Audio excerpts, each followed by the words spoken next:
Hi, my name is Tammy Greenwood. I'm a novelist and an instructor of creative writing and a mom. And this is The Written Scene.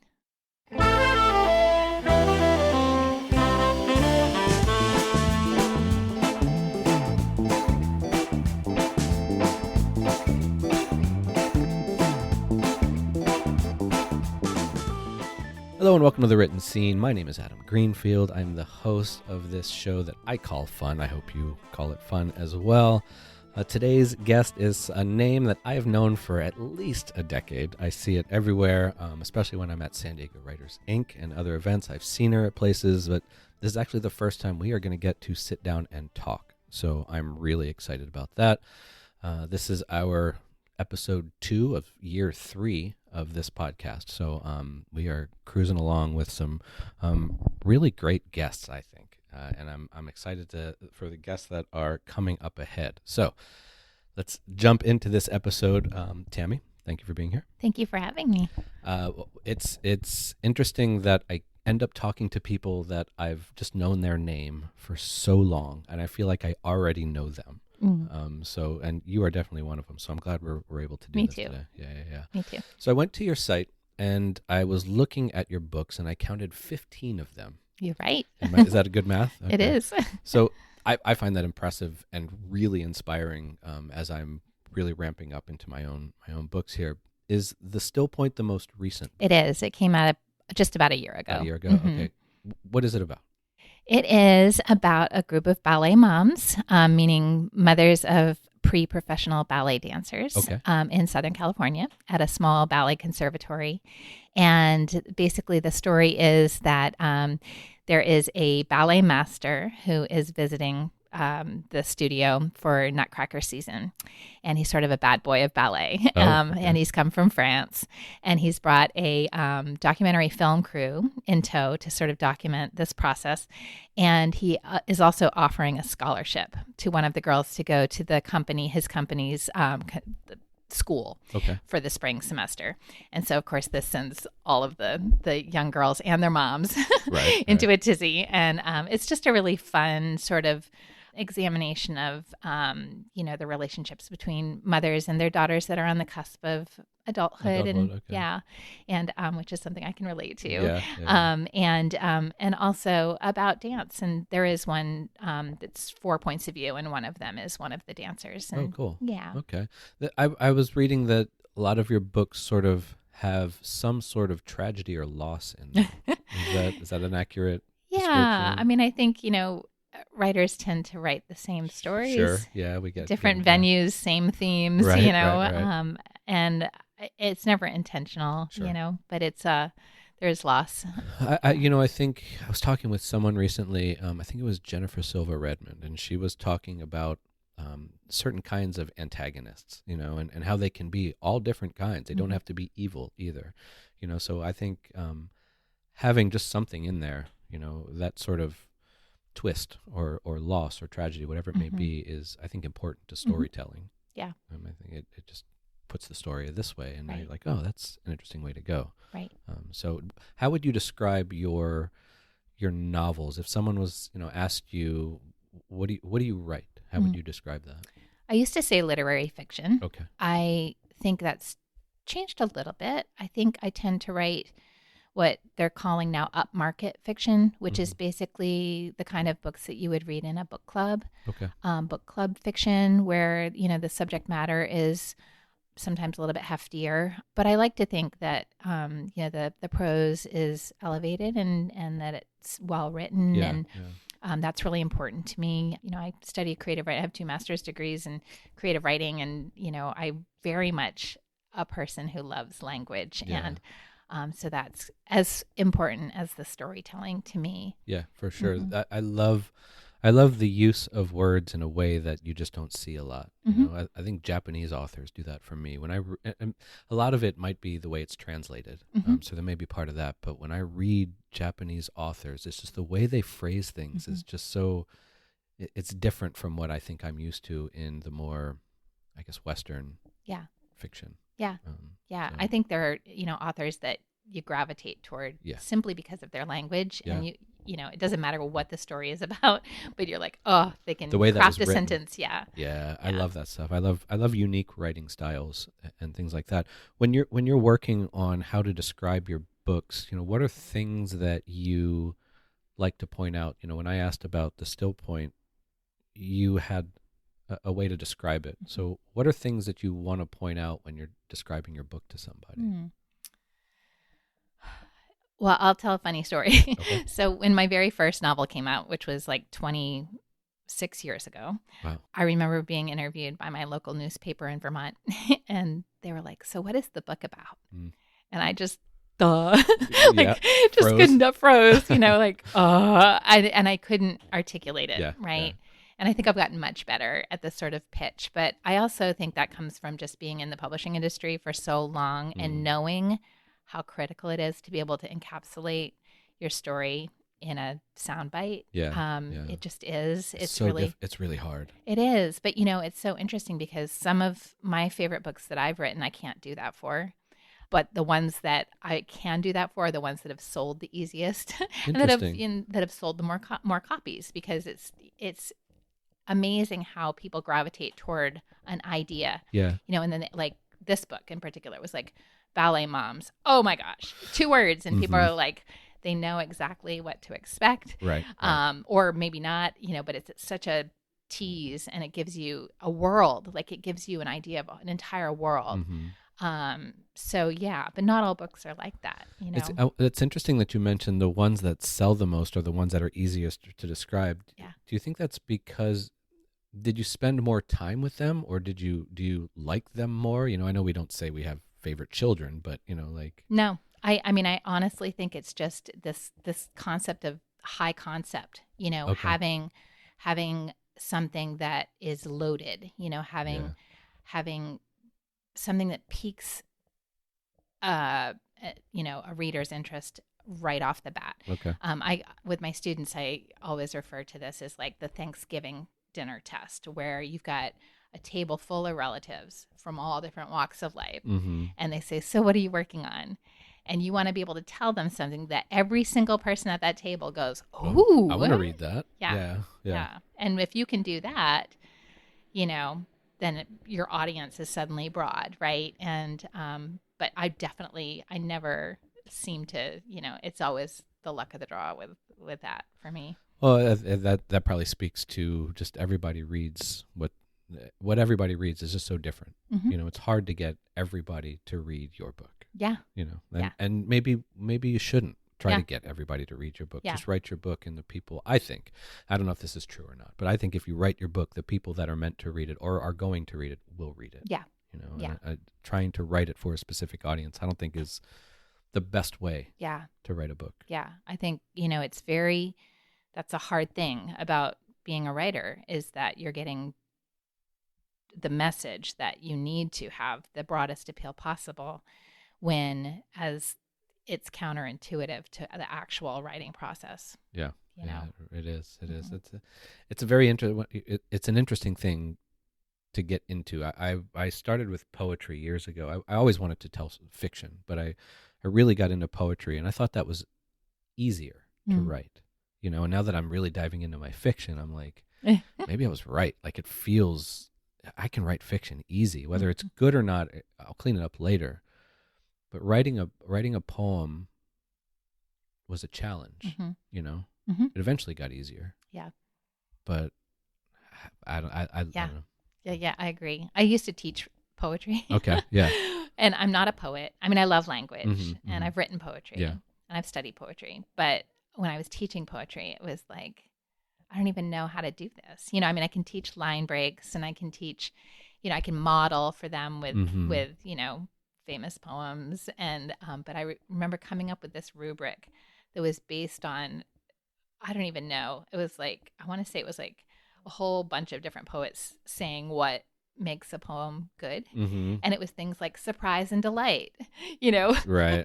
use of, these various techniques, wisdom, being like, oh, you get a 3 for wisdom. Right. I mean, it was so ridiculous. It's so hard to teach poetry, I think. And I think that might be part of the struggle with, people glomming onto poetry. I think it's such a hard thing for non-poets to really get into. And I wonder if part of that is because it's just not taught well. Yeah. Yeah, that's probably the case. I had some great poetry teachers in grad school who were wonderful, but they taught me less about writing poetry and more about seeing the world, I think. Okay. You know? Well, maybe that still works too. Yeah. Maybe that helps make good poetry. Yeah. In the end. Yeah. Who knows? Yeah. No, I know it helps good storytelling. Yeah. Yeah. It does. All that. So, all right. So let's go back to when you were younger. I read that you've been writing since 7 years old. Or even younger. I think I was just in my garage doing clean out, and I have boxes of stuff I hoard. So I'm very organized. At least you're hoarding writing. Yeah. I am, and I'm organized about it. But I just keep everything. Yeah.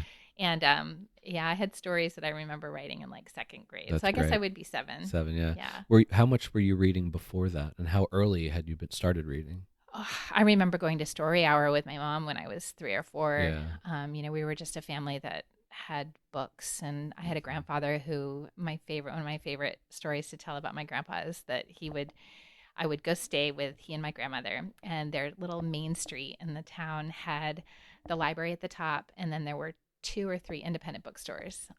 This is in the 70s. 70s, yeah. And we would start at the library, and then we would go, and my grandfather, of course, knew the booksellers, and he would always let me read one book while I was in the store and then buy, 2 or whatever. Yeah. So I was always reading books. And it was the 70s, so there was, we had no cable TV. There wasn't, the other draw. The good days. Well, the good days for reading, at least. Right. What drew you? What kind of books were you drawn to, I should say? Like what really got you excited to read them? And were there some that you were like, I didn't really like that? And what were those? As a kid? Yes. Yeah. Oh my gosh. I mean, I had also had the good fortune of having amazing teachers who introduced me to a number of different things, and then a really incredible children's librarian in the library in my own hometown. They're so important, oh my gosh. I've discovered, to literature and children. Oh my gosh. Librarians. I was so lucky. Yeah. She would do these summer reading programs, and I would read. I remember reading, Bridge to Terabithia, and it's one of my favorite books. That's probably one of the first books that I was just like blew my mind. The fact that so much emotion could be elicited by just words on a page, that was pivotal for me as a kid. And it introduced kids to a really difficult subject. Oh yeah. And that's what got me, is that I think that might have been the first book that I read that I was like, oh, things die, things end. And that's where I was like, I'm into books. Yeah. So. Yeah. I mean, I've always, I think, been drawn to darker stories stuff, too. Yeah. Okay. All right. Yeah. I mean, I loved Stephen King when I was, in junior high, and then in high school, I felt like YA is so huge now, and there was nothing for young adults when I was a young adult. So there were a few years where I just remember not really reading that much, because it was like there was stuff that was way over my head, and then stuff that was way too juvenile.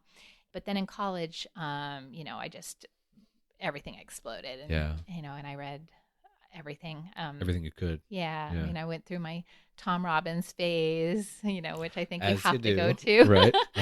But I loved Anais Nin, and then I started reading Toni Morrison in college, and, it was all downhill from there. But is there someone is there an author that you have consistently read throughout your life?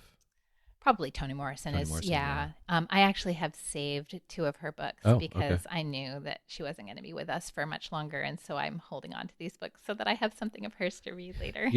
So I, as listeners can't see this, but I have a massive IKEA bookshelf that has 25 cubby holes in it, and at one point these were all filled with books. Wow. When I moved half a block away here, I had 12 boxes of books, and I thought, I got to do something about this. It's not a problem, but these aren't trophies. Mm-hmm. They're meant to be read. And what I did is I kept all the books that really mattered to me, that really I would be upset if I did not have them. And that's a really hard thing to do. You're talking to somebody who has bookshelves in every single room of my house. Right? So you know. I'm like, can we fit one in the bathroom? Yeah. I've yet to do that. I'm afraid of the water damaging the baby. That is true. Yeah. But it's I try to now keep a 1 in 1 out rule. Yeah. Little free library is. Yeah. I'll read it and I'll go, okay, I can put this away. And if I bring home books, I got to look through, because if there's one thing I don't like that's bothering me is having books laying on top of books. Yeah. Yeah. Like it's got to be on the shelf and lined up with them. And so. Oh my gosh. Yeah, I got a feeling a lot of writers are like this. Yeah, I have a ridiculous amount of books. Yeah. I mean, ridiculous. And we spend our summers and fall in Vermont, and that house is full too. Oh my goodness, I can't imagine that one. Yeah. Yeah. That's probably a good place to read, though. It is. Because you were saying earlier before we started recording that the amenities are a little less there. Yeah. You can't even. Well, we use Wi-Fi for this. We are now able to get the internet there, but we don't have cell coverage even. Yeah. So, it's a place to slow down. And kind of sounds like heaven. It is. It's pretty awesome. Yeah, I bet. Were you going there as a kid? Yes, I grew up there. You grew up in that? Is it? It's about probably 20 minutes from my hometown. So you're close. Yeah. Okay. Very cool. So I also read that you wanted to be a doctor early on. I did. Yeah. I did from probably 6th grade until 12th grade. 12th grade? Okay. Yeah. I had twin sisters who passed away when they were infants, when I was 11.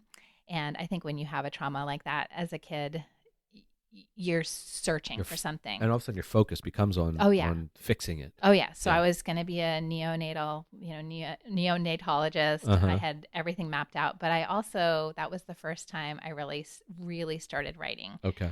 And so I would think I was coping in 2 different ways. Yeah. And I remember reading the story that I had written about, it was nonfiction, but I had written a story about, they died over the course of a summer and between 5th grade and 6th grade. And I remember writing a story about this in my 6th grade class and reading it out loud and watching my teacher cry.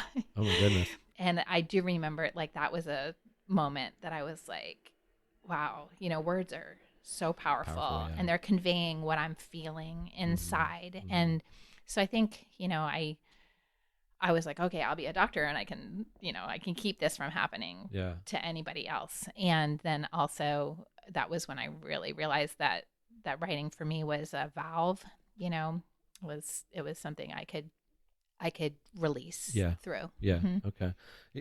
And you had somebody kind of say, hey, maybe you should follow the writing path. Yeah. Yeah. I had a teacher in 12th grade, Mr. Porter, and he was this wonderful. I love that you remember his name. Yeah. Oh yeah. Bert Porter. He was a poet. Oh, cool. And he was just big beard and big belly, and he would bring a banjo in and he would sing in Old English and fun.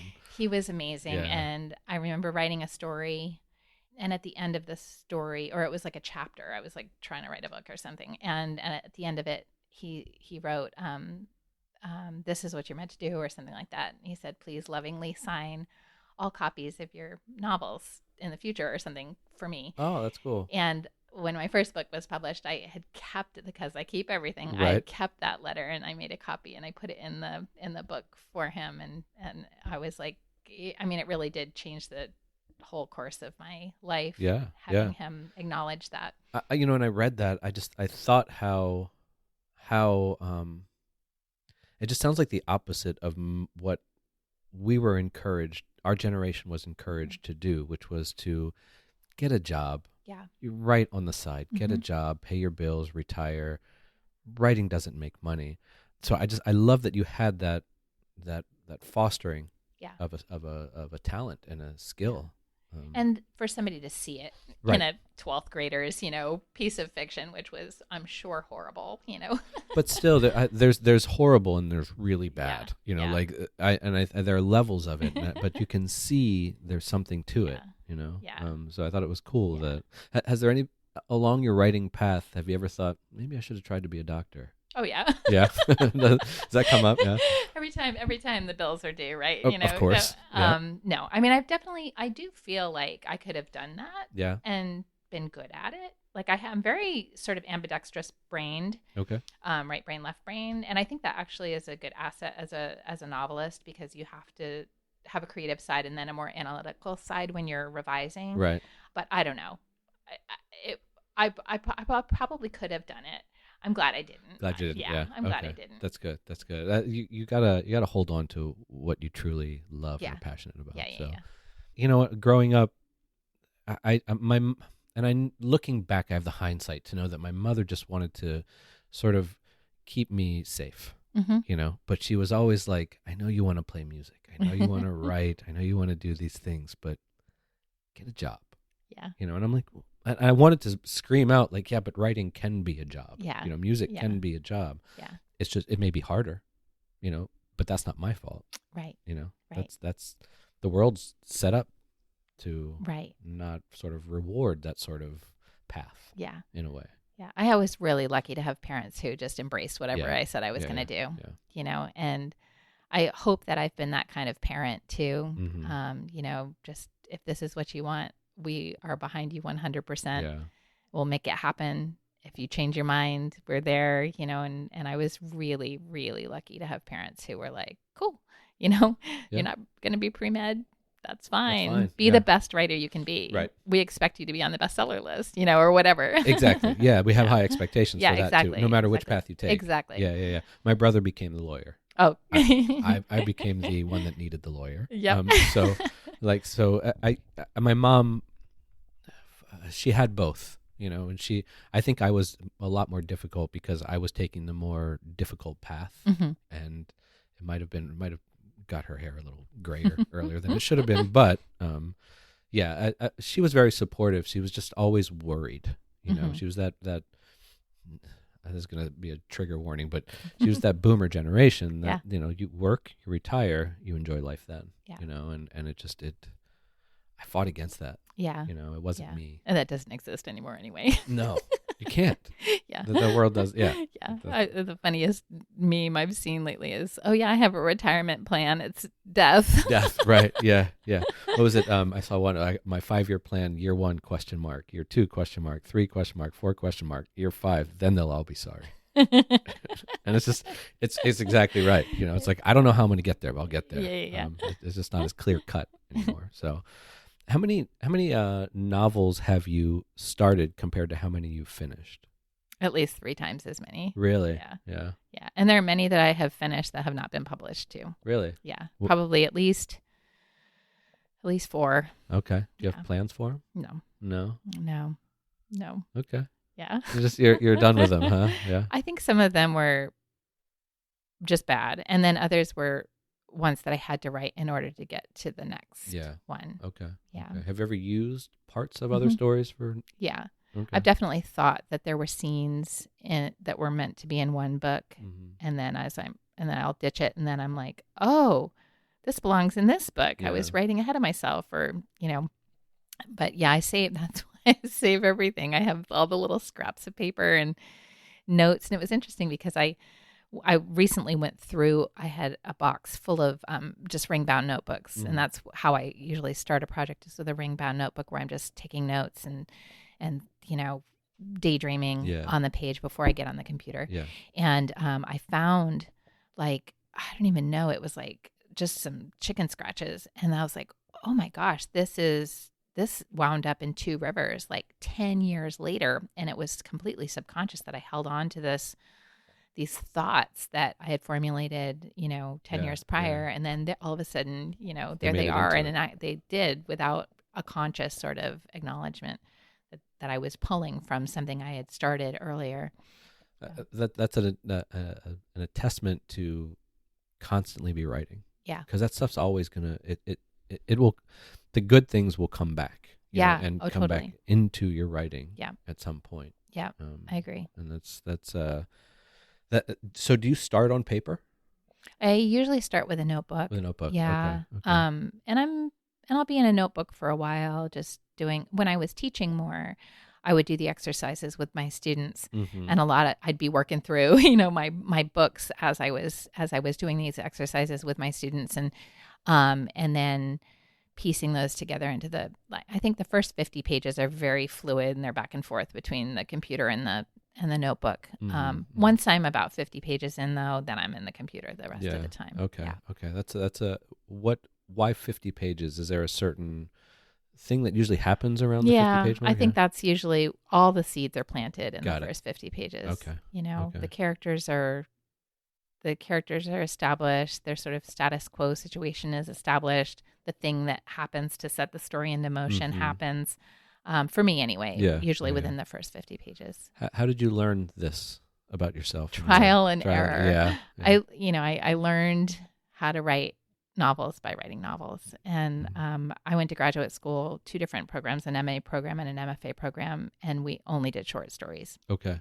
I tried writing a novel, and they didn't really know what to do with me. Yeah. That may not be the case anymore, but it was just getting sort of doing it. Right. And okay. And I always tell my students, your first novel, you're doing 2 things. You're writing a novel and you're learning how to write a novel. Yeah.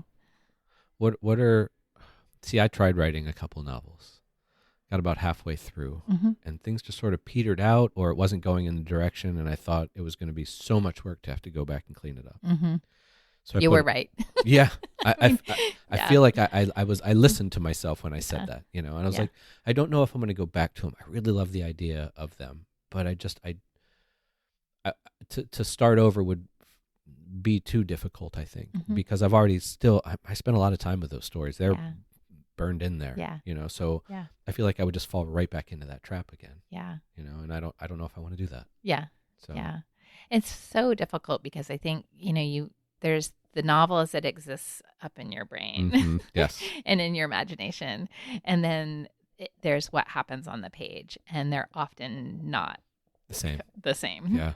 And I had a student who brought in a quote, and I don't remember who the quote was, but it was talking about the problem when you're starting out as a writer is that people write because they love to read, and your taste level is high, right? You're a connoisseur of literature. And so anything you write is going to feel awful compared to what you love, and that is what discourages so many new writers from continuing on, is that their caliber of their writing is not meeting their own taste level.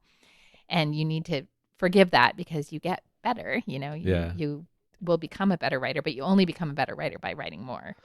That's I feel like that realization comes with time, so how do we get young writers to remember that? What do we need to do to say, hey, it will get better? I don't know how to accomplish this. Yeah. I think I found that to be less of an issue with young writers. Okay. I know as a young writer myself, I was just full of confidence, right. Unmerited, unwarranted, unearned confidence. And I was courageous and didn't, I felt unstoppable.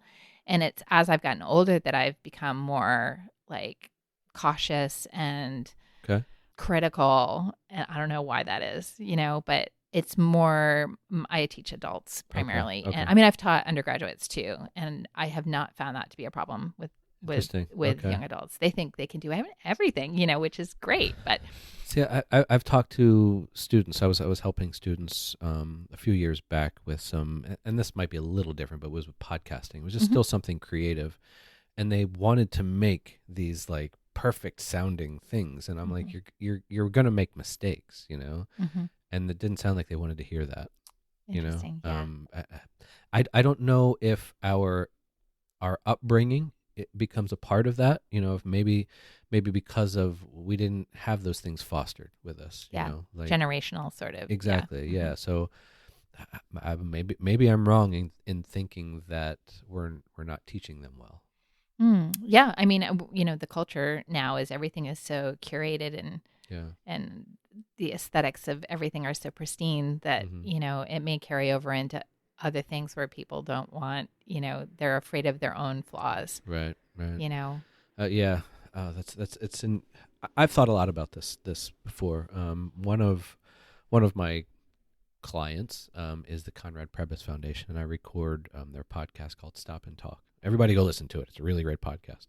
And not because I work on it. It's just really cool. But they have various people in the community who are doing things for the community, like artists or in health initiatives or things like that. And, they've they're always having people come in talking about how the arts can be a thing, and it's actually a necessary thing. Mm-hmm. Just today at that Creative Mornings talk, Grant Oliphant, the CEO of Conrad Previs, was talking about how when he was working for the Heinz Foundation in Pittsburgh, he was doing a lot. At the time, Pittsburgh was kind of run down. There was this citywide mentality of, we're just a broken city, I guess. Mm-hmm. And they brought in art. And within 20 years, it revitalized a whole downtown area. Yeah, it's had a renaissance. Yeah, the city is at a renaissance. And Detroit's heading that same way but they're using art and creativity to do it, and I like hearing that stuff. Yeah, me too. It's a tough thing to get into, but I like hearing that art can actually make things better. Yeah. If we just stick with it. Right. Right. So. Yeah. I mean, it does. It's true. What do you think, speaking of completing novels and things, what do you think are some important needs for, I guess, any story? It doesn't have to be a novel. What do you think is needed for a story to be complete? I think an arc for the character. We mostly read, I think most readers read to go on a journey with a character where the things that happen to them and around them and because of them influence them or change them or help them grow in some way. I think static characters are the death of, most projects. And so really being able to envision who your character is at the beginning of the story versus who they will be at the end of the story, and then working really hard to see how the external events of the story facilitate that growth. If you can do that, you can write a novel. Yeah. A satisfying novel. Yeah. Okay. That's I have to go back to my novel and see if I was doing that. Well, it's so basic, but a lot of people go, oh, yeah, my character really doesn't change by the end of the story, or all this stuff happens, but there's no growth. I mean, obviously there are books where, tragedies or, stories where the character does not change, but they're generally a satisfying story that readers are seeking out is a purpose to all of the stuff that's happening to the character. I've been curious about this a lot. I like talking to authors about, whether or not there needs to be some sort of character growth or development, or they have to change completely in the end. Maybe not completely, but they have to have evolved, and I've always been curious how much of that really is necessary. I know it's important, but can you get away with it? Yeah. Without doing it?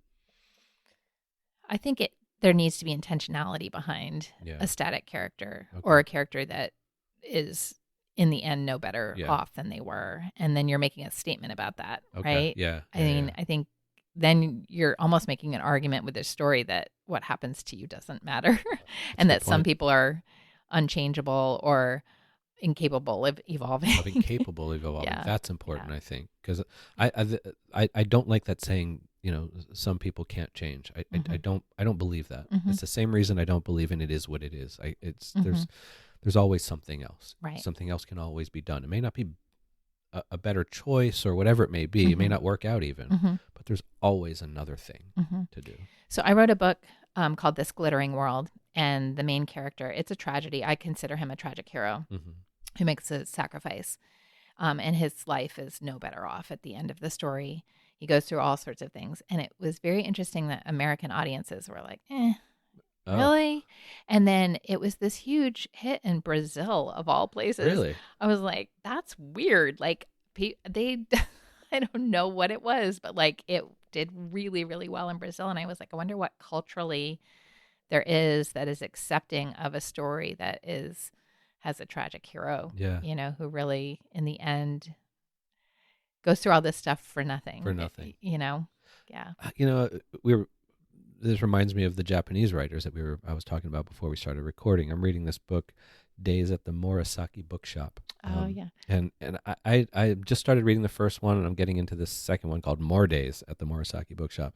And it really, I finished the first one, and my girlfriend was like, how was it? And I was like, it was good, but the characters just moved through time. There was no, it didn't feel like any of the characters had this epiphany or change or anything. And I started thinking about other Japanese writers that I read, and I wonder if there's culturally ways of writing that have bled into the way those cultures read. Oh, I'm as well, sure. you know? I'm sure. And it's that there was a New York Times article about healing fiction. It's this new genre that this sounds like it's part of that that world. And I read one book, and I can't remember. I think it was a Japanese author as well. It was in translation. And the idea of this genre is basically there's something a little bit magical. It's usually set in a very mundane place, a laundromat, a bookstore, a post office, something, where, and things happen to the characters and it's just sort of uplifting, but not like huge. It's not dramatic. It's really just sort of very small character journeys. So, but that they make you feel good. I'm fine with that. Yeah. Yeah. And when they're saying the New York Times was, the author of this piece was arguing that like, this is what people are craving right now, is fiction that gives people hope and in small ways. There's a lot of apocalyptic, even just television shows, and like there's movies. There's just a lot of this end of the world, dumpster fire living type stuff that's happening, and it's good to hear that people are craving something different. Yeah. I'm okay with it. I do like a little uplifting, but I think, I wonder if we crave what we've experienced in our own lives. I haven't had a very calm 50 years, maybe I need that in my stories to go, okay, I'm not alone or whatever, I can associate or I can connect with it in a way. Well, and I think, we all gravitate toward filtering our own experience and creating art from that, right? My favorite Anais Nin quote is, we write to taste life twice, once in the moment and once in retrospection. And I totally agree. My first novel I wrote when we first moved to San Diego, and I was really homesick for Vermont. I hadn't been back in several years. And I wrote because I wanted to be there. And so I was able to be there in my imagination and, living that life a second time, even though it's fiction, it was just there's something about returning or revisiting places or people that you get to do as a writer. Yeah. Especially in poetry. Yeah. Poetry really is good for, I think, processing those struggles. Yeah. Do you try to write other genres at all? Do you use it as maybe a practice tool or anything that trying to get you out of a certain rut maybe, or do you just kind of stick with what you're really good at? I've tried to write in different genres, and I mean I have a couple books that are like literary suspense or where there's some more genre elements than like I generally describe my work as a lot of family dramas. I write a lot about mothers and daughters, but I definitely have had a few books that were more genre-ish. But I've never tried writing sci-fi or fantasy. I don't read that. So I would be probably terrible at writing it. But you could get better. I could just get better. Need some time. That's all. I think you need to write the kind of book that you would love to read. Right. Yeah, that's an important role. Yeah. I think Toni Morrison said something to that effect. Yeah. Write the book that you want to see on the shelf. Yeah. And that you would want to read and all that. Yeah. I just want to write. Like period. I just want to write. And if I hope I like it, I'm sure I will. I wouldn't probably put it out if I didn't. Yeah. But I just want to write. It fulfills something. It does. It does. I've had so many jobs growing up, and I worked the corporate jobs and had the cubicle in the office, and I had money, and I wasn't happy. Yeah. So one thing I didn't have was stories and happiness. Yeah. Well, I teach. I taught at George Washington University, and I taught a lot of aspiring lawyers. Oh, yeah. Right. Okay. Who were taking the class to fulfill a requirement. And then I also taught at the Writers Center in Bethesda, Maryland, and they were all people who'd left their law professions to be writers. Oh, and so I'm like, I'm getting them on both ends. Right. I'm like, I'll see you in 20 years. Remember my name. You're gonna need me later. That's funny. It's weird. I talk to a lot of people about their path as a writer. And so many people have had and worked years at jobs that were not either creative or writing. And it's so interesting how they just come back to it later. They dabbled with it as a kid, whether it was poetry, fiction, whatever it may have been. They thought about it, they wanted to do it, but then they did something else. And later they're like, I'm going to write my book, and they're like 60, and it's like, great. They're all my students. All your students. Yeah, all my students. Grant Oliphant, he was the same way. In his Creative Mornings talk today, actually, he was talking about how when he was 14, he wrote a poem. He's always been big into environmental issues and social justice. And at 14, he wrote a poem, and the teacher wrote at the end of it, he said, "You're saying too much, too big of a thing in this poem." And he thought, well, I won't write poetry, then, as opposed to saying, clean this up, you have a great piece, you know. These careless teachers.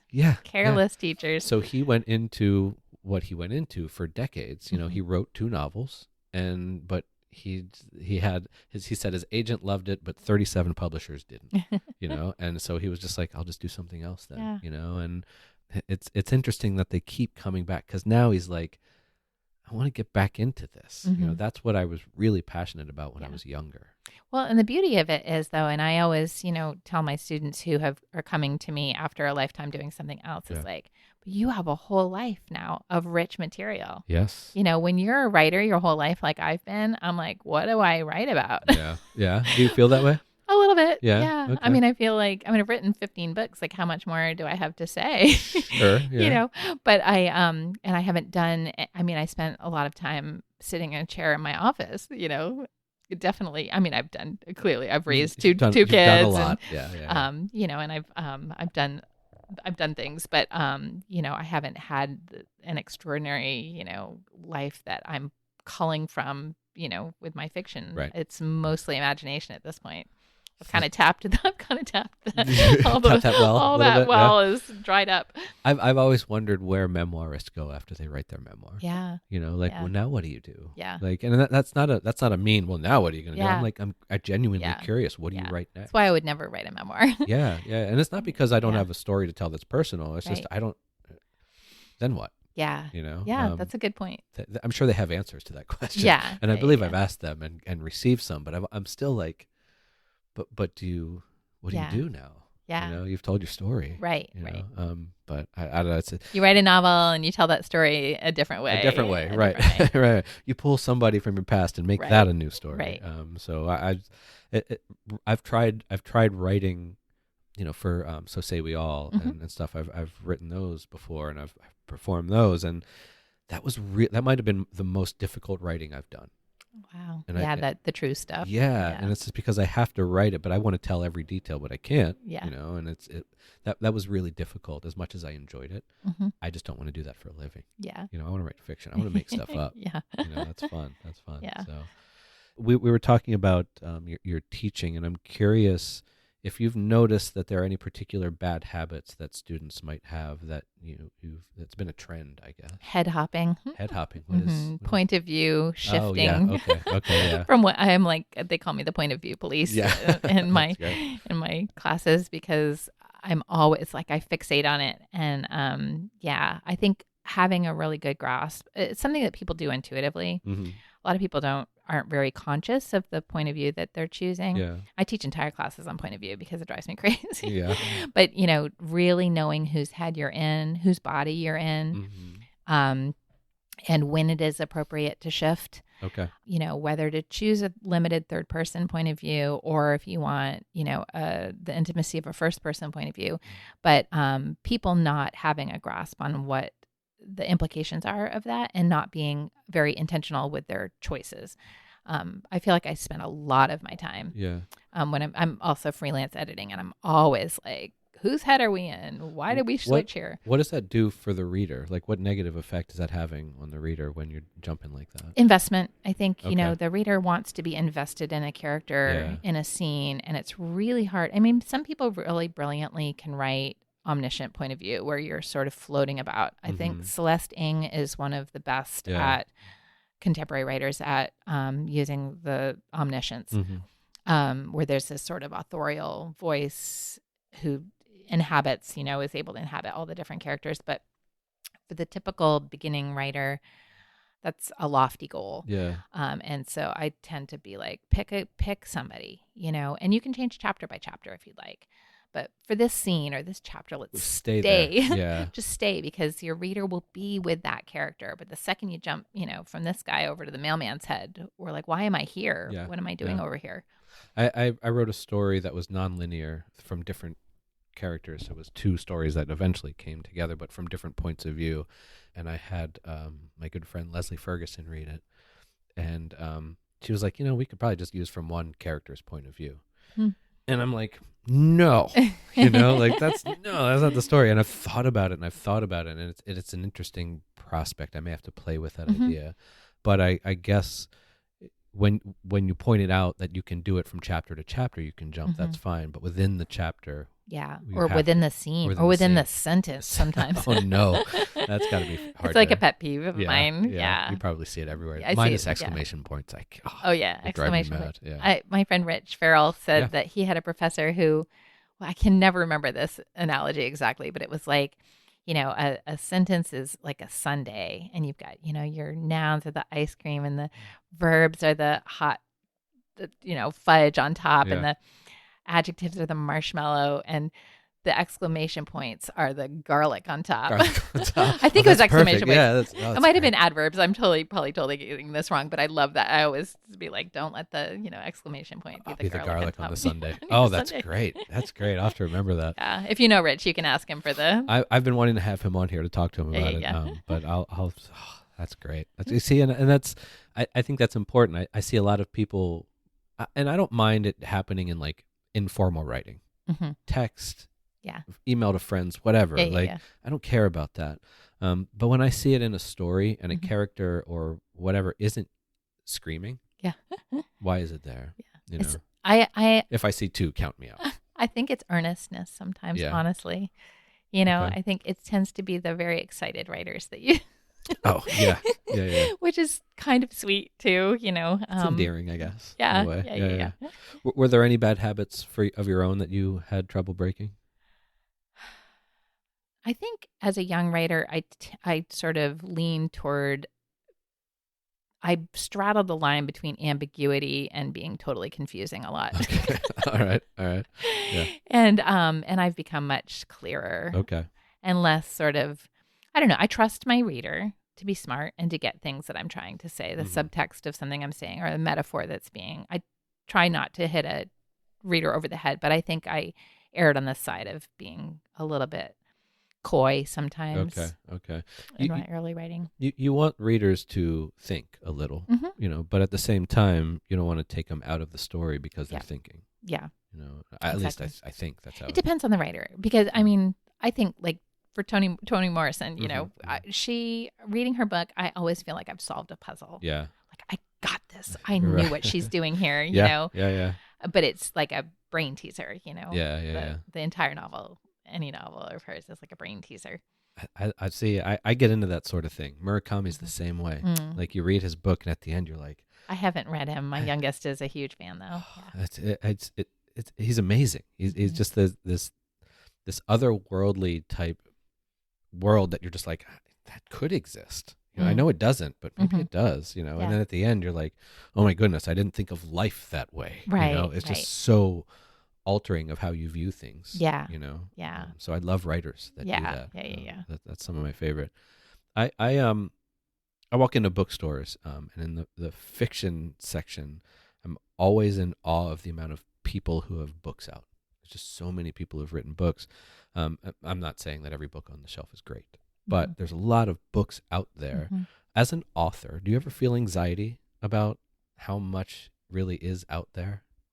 Every day. Yeah.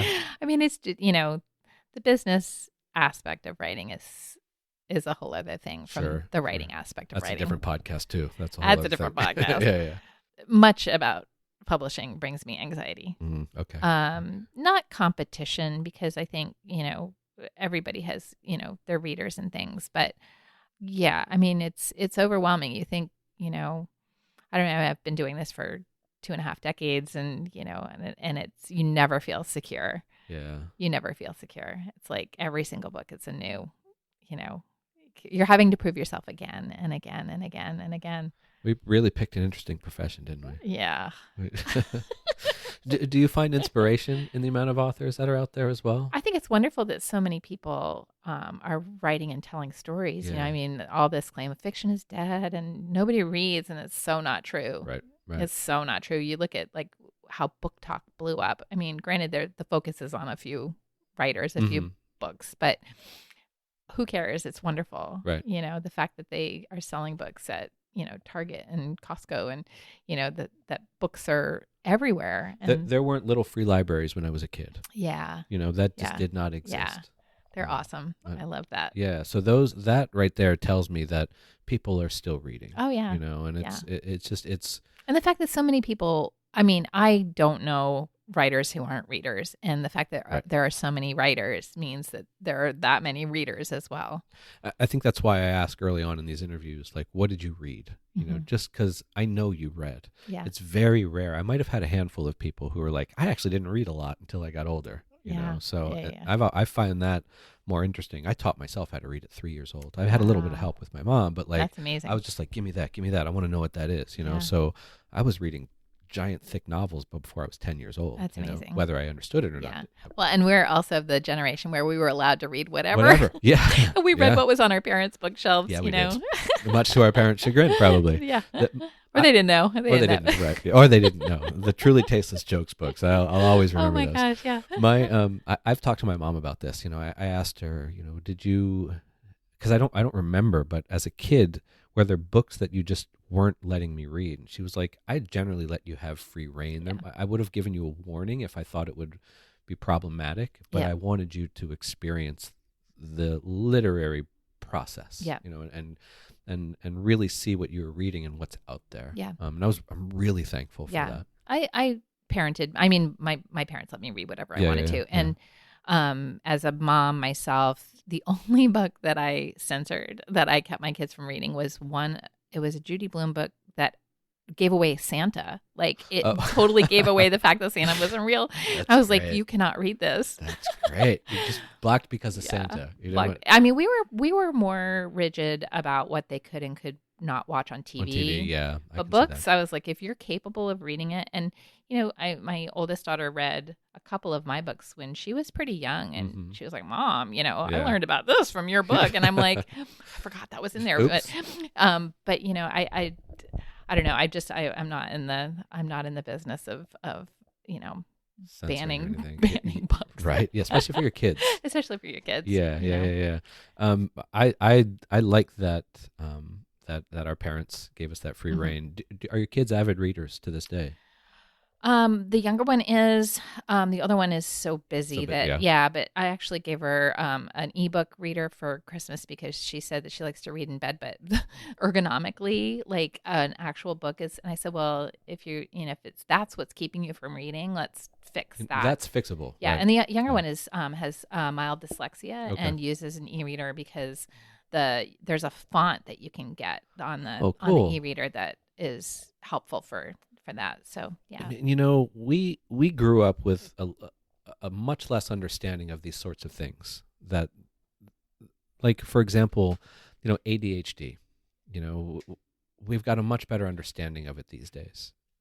But when we were growing up, we were just like, medications. Yeah, if that, right? We were just deal with it. Yeah, like, stop being a pain in the ass, or kind of a thing, And it was just that's what and I love that there are these things out there now that are built and designed to help with this stuff. Yeah, totally. I think it's wonderful. I think it's wonderful. It's cool. I never heard that there was a font. Yeah, and I don't know what it does. Yeah. Visually and neurologically, but yeah, it works for her. Huh? That's great. I love hearing that. Yeah, it's fantastic. All right, let's go ahead and wrap up. Here's that question I told you about, the one I ask everybody. So, if there was one book, story, movie, song, anything creative you wish you wrote, what would it be?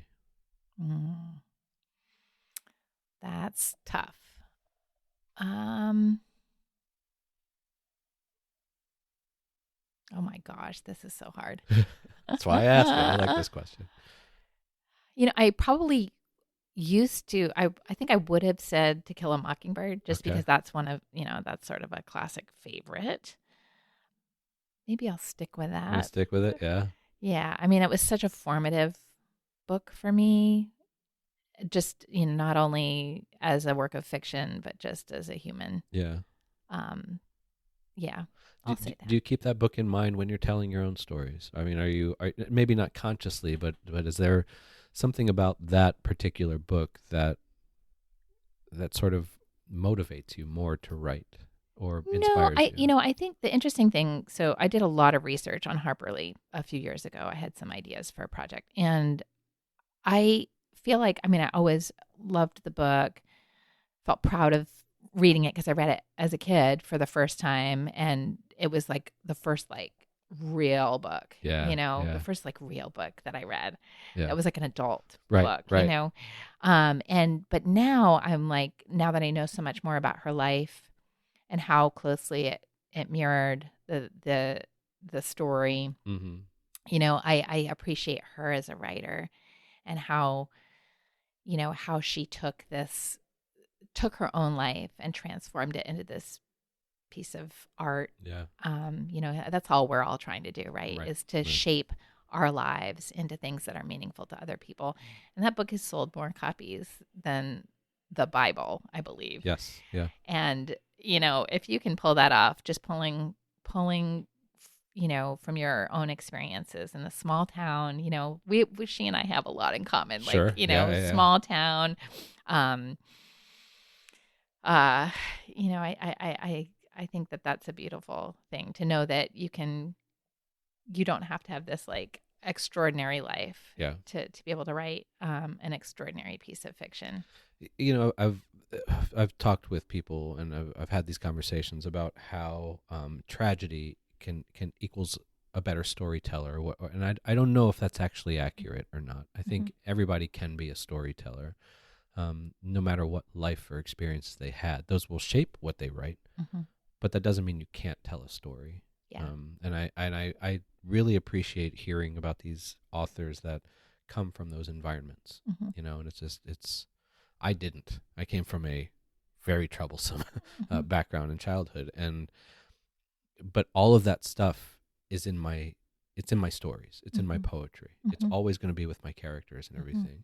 So for other people to not have those and still be such a good author I love hearing it. Yeah. It's great. Yeah. So that's a good book, I think. Do you try have you ever tried writing like people you admire? I think when I was younger, I did. Yeah. I think I was a mimic in a lot Okay. of ways. Okay. I was reading, when I wrote my first book, I was reading a lot of Faulkner. Yeah. Yeah. And I think I was a little bit more ambiguous A little and heavy like, with it. a little inaccessible, because that's what I was reading. I was a college student and I was reading, this sort of lofty Right. fiction that was hard. And I felt like this is what I have to do, is to write hard, hard to read work. Right. But yeah. But you just have to write. Yeah. You just have to tell your story. Yeah. Yeah, it's great. Well, Tammy, I'm glad we did this. I will be taking your fiction class very soon. I'm always teaching. Always teaching. Yeah, I see you're always. How involved are you actually in those classes? Because some of them are sort of pre-made, right? Well, no, I do a couple of asynchronous classes. Okay. I teach for both San Diego Writers Inc. and for the Writers Center. They're asynchronous classes, and there is, they are written lessons, but I give feedback on all of the assignments. Okay. And then I lead an ongoing read and critique group as well through San Diego Writers Inc. How do you do it without the internet in Vermont? That's what I want. No, we do have the internet now. That's yeah, right. I usually do take some time away though. Yeah. Do you? Yeah. Okay. All right. I think it's important to have the time for it and the time away from it. Yeah. So. I mean, I love teaching, but it is time consuming because I'm reading other people's work all the time. Yeah. Which is great, but it's definitely it's hard to do my own work when I've got 50 other stories going on in my head. What would you tell students to expect with your clinic classes? I feel like my goal as a teacher is to never squash anybody's dreams. Yeah. I'm really there to support, and I believe that we all are inherently born storytellers, and my job is to teach you how to do that. How to do it, yeah. Yeah. I'm much more of a, I think I tend to teach storytelling more than I teach writing. Got it. Okay. You know what I mean? Yep. I teach the craft of telling a good story. As opposed to writing the line by line exactly. stuff. Yeah. Okay. That's great. I can't wait to take this. Awesome. It's been too long. I should have taken it by now. But well, Tammy, I'm glad we actually had this conversation. So thank you for being here. Thank you.